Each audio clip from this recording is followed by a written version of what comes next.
Chapter 35 The Legend of Suka. Om Sri Ganeshai Namaha. Mudkalacharya continued the narration of the legend. Shuka was son of Vyasa, born as a result of austere penance to propitiate Shiva. He was verily the embodiment of Shiva himself. Immediately after his birth, he began avoiding contact with others as he was afraid of associating with anyone. He held the conviction that association with materialistic individuals leads to destruction of knowledge. Seeing him eluding others, Vyasa would chase him and try to persuade him with different deliberations. Vyasa would say, "O Mahayogi, please do not run. Listen to my earnest pleas. One must follow the path of 4 ashramas of life serially to achieve yoga effortlessly. The first is the ashrama of Brahmacharya. Second is Grihastha ashrama. The third one is Vanaprastha ashrama.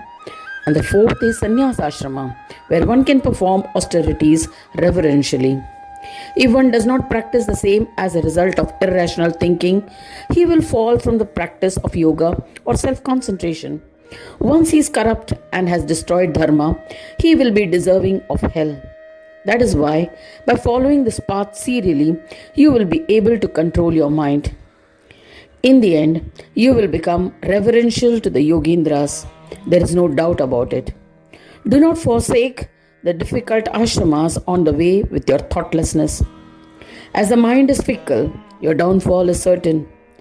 In this manner, Vyasa tried to reason with him, but Suka did not heed due to his fear of association.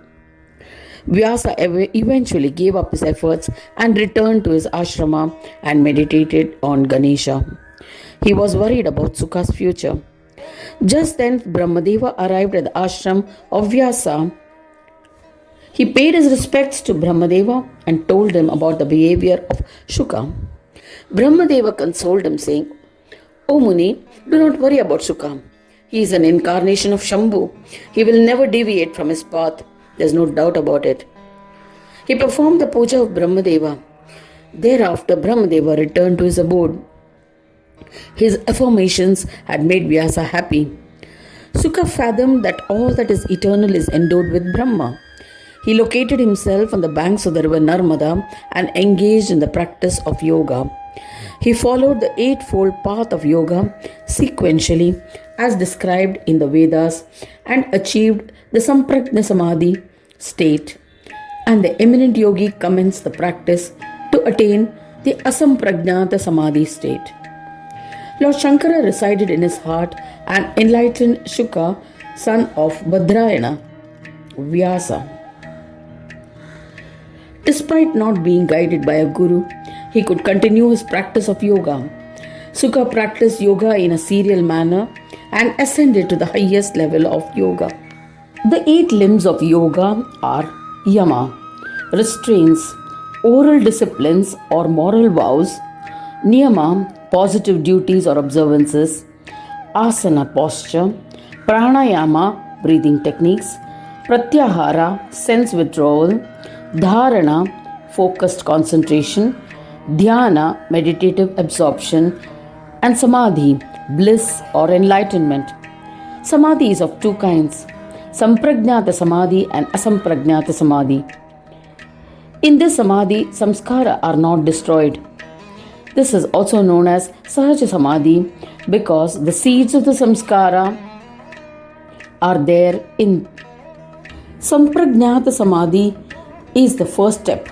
In this Samadhi, samskaras are not destroyed. This is also known as Sabija Samadhi because the seeds of the samskara are there. In this, there is alambana or support. In Samprajnata Samadhi, there are 4 varieties: Savitarka, Savichara, Sananda, and Asmita. Samadhi can also be divided into 2 kinds: Sthula, gross, and Sukshma, subtle, that relates to Tanmatras and Indriyas. Samprajnata and Asamprajnata Samadhi are termed as Savikalpa and Nirvikalpa Samadhis by Vedantas and Bhaktas. The seeds are the samskara of past actions which give birth and death. These meditations cannot ensure final liberation as the seeds are not burnt or destroyed. They have got alambana, support on external objects, gross or subtle. Niralamba without support and nirbija without seed, samadhis alone can give the final salvation. Despite not being guided by a guru, he continued his practice of yoga. Shuka practiced yoga in a serial manner and ascended to the highest level of yoga. This refers to the series of meditations in an ascending order, first on the physical universe, then the subtle universe of potentials called tanmatras, the cosmic complex known as space and time, and the cosmic self, sense leading to a bliss born of pure consciousness. Following all the rituals, he attained Swatah Utthana Brahma, and the eminent one eventually attained the Parata Utthana Sankhya Brahma. He continued contemplation on this Brahma, achieved the state of Videha, realization that I am distinct from the Deha, and through the practice of yoga, he began to wander the earth. But he became skeptical about the unsupported Sankhya Brahma. Sankhya means knowledge. If Brahma is a form of knowledge, then he must be supported. Else, how can Brahma solely exist? Based on the teachings of Nyaya Shastras, the Hindu science of logic, knowledge is an attribute, a guna. An attribute is always supported by someone. Jnana is an attribute of the Atma, the soul, hence Jnana cannot exist independently.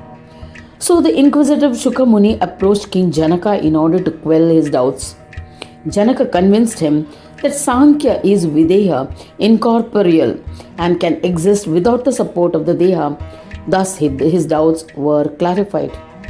When he comprehended that Bodha Brahma, enlightenment, is destroyed when the highest degree of Jnana is acquired, which is a state of realization, he was astonished. The experience of an event of a thing is knowledge, jnana. But this does not mean that if we are ignorant of the event or the thing, it does not exist. Example, gravity has always existed. However, Newton discovered it and presented it to the world. The knowledge of gravity was in the form of existence, astitva. The states of sattva, astitva, existence, and satya exist prior to the state of jnana or knowledge.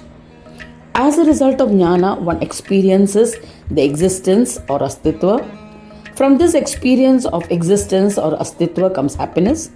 In this manner, jnana or knowledge can exist in the sattva form, that is existence, as videha. Sattva is one of the three gunas described in the Sankhya philosophy. It is a quality of goodness, positivity, truth, wholesomeness, serenity, wholeness, creativity, constructiveness, balance, confidence, peacefulness, and virtuousness that is drawn towards dharma and jnana. Satya is a central concept that defines the unchangeable absolute truth, that which has no distortion, that which is beyond distinction of time, space, and person. Truth is the essence of the Vedas. Satya is what one becomes aware of upon becoming a bodhi, enlightened and awakened person. The triad of jnana, intelligent or wise person, jnaya, cognizable, and jnana, knowledge, are destroyed. He then started thinking through the perception of yoga. When a jiva, an individual soul or atma, is enlightened, it is inspired to perform deeds. But in the ignorant state of yoga, state bereft of enlightenment, no deeds can be performed. If one says that Brahma exists in the state of yoga, then it cannot be aroused for creation. This is because being devoid of Utthana is a principal aspect of being the form of Brahma. Sankhya Brahma is bereft of any attributes. It does not possess any soul or body, which implies that their presence is not understood. Then who is the recipient of Shanti or peace? In order to attain peace, one must possess a body and a soul. Hence, the Yogindras, with a profound insight of yoga, came to a conclusion that Sankhya Brahma cannot be a principal aspect which bestows peace. To experience peace, one needs to possess both the mind and the body. He realized that my father, the all-knowing Maharshi Vyasa, has classified the Vedas and composed the Puranas. I must completely surrender to my father. He is truly the omniscient one and will be capable of imparting the peace-bestowing yoga. With these thoughts, the intelligent Suka happily approached his father. He paid obeisance to him. Vyasa was giving a discourse on yoga to yogis. Listening to the discourse, Suka was delighted and asked Vyasa, "O father, I have a query regarding the attainment of yoga. Who is the bestower of Shanti Yoga? Which is the most superior form of yoga? O merciful one, you teach yoga to the yogis. You are a Yogendra, a master, an adept in yoga. There is no doubt about it. I am confused and wandering aimlessly." Replying to Suka, Vyasa explained the Shanti Yoga. He said, "O fortunate one, listen to the peace-bestowing yoga. Ganesha is the embodiment of peace and bestower of peace. O Mahayogi, you should worship Ganesha to attain peace. Brahmadeva imparted this knowledge to me. From there on, I too sing his bhajans. As a result, I became omniscient and reverential to Yogindras. The root word Gan means a group or an aggregate. There's no doubt about it. The aggregate is formed by the synthesis or union, sanyoga of external and internal. The aggregate of leaves, roots, stems, etc. is internal union or samyoga. Thus, a tree is formed. An aggregate of trees is a forest and is an example of external samyoga. All aggregates are the forms of Brahma and its Lord or Swami is Ganeshwara. The yogis attain Ganeshwara through yoga, samyoga and ayoga. One can visualize Ganesha in all sanyogas and ayoga forms through yoga. Having expounded this, he preached to Shuka the peace-bestowing Vedapada stotra composed by Vishnu. By reciting the stotra, Vishnu had attained bliss in this world. And thus Lord Vishnu became worthy of the title of the preserver of the world. Shuka accepted this extraordinary stotra and became illustrious Ganapatya revered by yogis. He would constantly and lovingly recite the Vedapada stotra describing the glory of Ganesha day and night. O Prajapati, I have narrated the glory of Suka Muni. Anyone who reads or listens to this marvelous stotra will be blessed with all happiness. Thus ends the 35th chapter titled The Legend of Sukhah of the second Khanda of the Puran Upanishad, Sriman Mudgal Puran, describing the legends of Ekadanta. Dedicated to Sri Gajanana. End of chapter 35.